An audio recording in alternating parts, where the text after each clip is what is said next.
আজি একদম চিম্পলকৈ বিহু শ্বুট এটা কৰিম বুলি ভাবিছোঁ তেনেহ'লে ব'লক ৰেডি হওঁ মই বিহু শ্বুট এটা কৰিবলৈ ৰেডি হৈছোঁ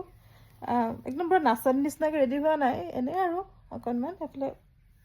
কপৰফুল চপৰফুল কিবাকৈ লগাইছোঁ আৰু ফিটিং ফাটাং কৰি তাৰপিছত মই ঢেৰ ৰীল বনালোঁ এতিয়া মই বহি আছোঁ মানে বিচনাত দেখিছে নহয় আমাৰ ফটোগ্ৰাফাৰ অহা নাই এতিয়ালৈকে ক'ত পাইছে জানো আৰু এয়া ফাইনেলি ফটোগ্ৰাফাৰ আহি পালে মানে নিভাজ ই একচুৱেলি মাৰ্ঘেৰিটাৰ পৰা আহে তো অকণমান টাইম লাগিলে বাৰু দেই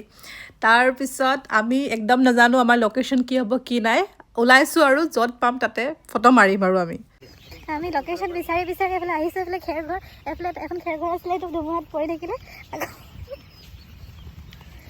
নিভাজ আৰু মোৰ এনেকৈ লগাইছে আমি মানে য'ত পাম তাতে মাৰোঁ আমাৰ একো পাৰ্টিকুলাৰ লোকেশ্যন নাথাকে যে ইয়াতে মাৰিম বুলি নাই এতিয়া আমি কিবা এটা বিচাৰিছোঁ নাজানো কি বিচাৰিছোঁ দাদা টাইম নাই এনে অকণমান দুকপি মান আমি মানে ইউটিউবত দিব লাগে বেছি নকৰোঁ এই দুটামান ভিডিঅ' বনাই যাম বেলেগ বেলেগ জেগাত লোকেশ্যন ল'ম আৰু কেইটা বাজিলে এতিয়া নাহে বাৰু নাহে ন এইটো কি বনাইছে বাৰু অঁ অঁ ধুনীয়া বনাইছে এইটো ৰেষ্টুৰেণ্ট নিচিনা বনিছে তো এয়া ফাইনেলি আমি লোকেশ্যনটো পালোঁ ধুনীয়া হয় দেই খুব আৰু বস্তুটো বনাই আছে এতিয়ালৈকে কমপ্লিট হোৱা নাই কমপ্লিট হ'লে আৰু বেছি ভাল লাগিব আৰু এতিয়ালৈকে ৰীল ভিডিঅ' পষ্ট গোটেইখিনি মই আপলোড কৰিছোঁ সকলোৱে চাব বাই